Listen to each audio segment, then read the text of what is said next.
I think we can all agree that YouTube Shorts were a mistake. Sorry that I've been gone for a while. I got to go to the hospital for Christmas.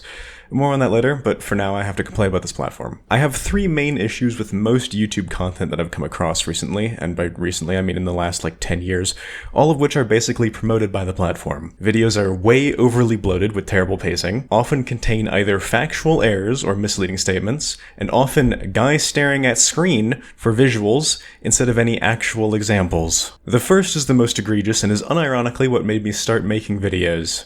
My Joker moment was watching a Darkest Dungeon guide, seeing it was 4 times longer than it needed to be with none of the gameplay lining up with the narration, and deciding that I could do better. And so I did. The don't waste people's fucking time motto, which I try to follow in every single project, is not only rarely seen on the platform, but punished. Ad revenue is entirely distributed by watch time, and so YouTube actively promotes you wasting people's time as much as physically possible. This is why every video essay starts with talking about completely irrelevant shit for 10 minutes, and why videos discussing simple topics are still somehow obscenely long. On top of that, these videos very well may have errors in them, sometimes intentional, other times they're the result of a rushed production schedule, and this is not at all punished but rather rewarded because comments correcting you will push your video to more people. Shorts are the absolute fucking worst cesspit for this kind of crap, because you will see people claiming all the time that, Titanfall 3 is real, or whatever, and I could debunk that in half a minute, but people see the title, get excited, and even if they do comment that it's clearly wrong, it just gets pushed to more people. You know, I intentionally don't show my face in any of my videos, and it's not because I don't want people to know how I look. I'm pretty comfortable with my physical appearance and think I look pretty hot. The reason is because a guy staring at their webcam is the absolute bottom of the barrel for B-roll footage.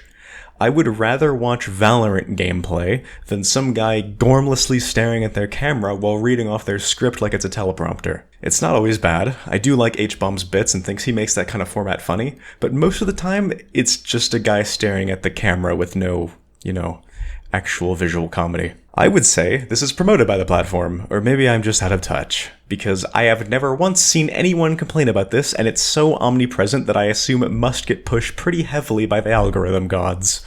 I have learned over the last year that success doesn't necessarily mean success.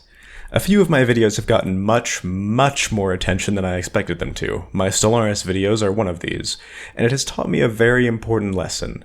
People get very angry very quickly, and don't often have critical thinking skills. As a YouTuber, you want people to see your videos. More eyeballs, more views, more money, more gooder.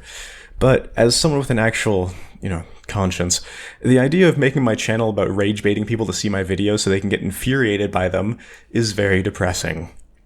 I'm much happier with projects that did a fraction of its success, like my first few videos on writing. I got the sense that they fostered an actual discussion and community of people who were genuinely helped and touched by it, which was more rewarding than all of the money in the world would have been. Now, I might never make YouTube's top 10,000, but at least I'll sleep well at night knowing that I'm not a Stellaris fan. As for why I was gone for a little while, aside from the standard depression flare-ups, on Christmas I had to go to the hospital for kidney stones, which was great.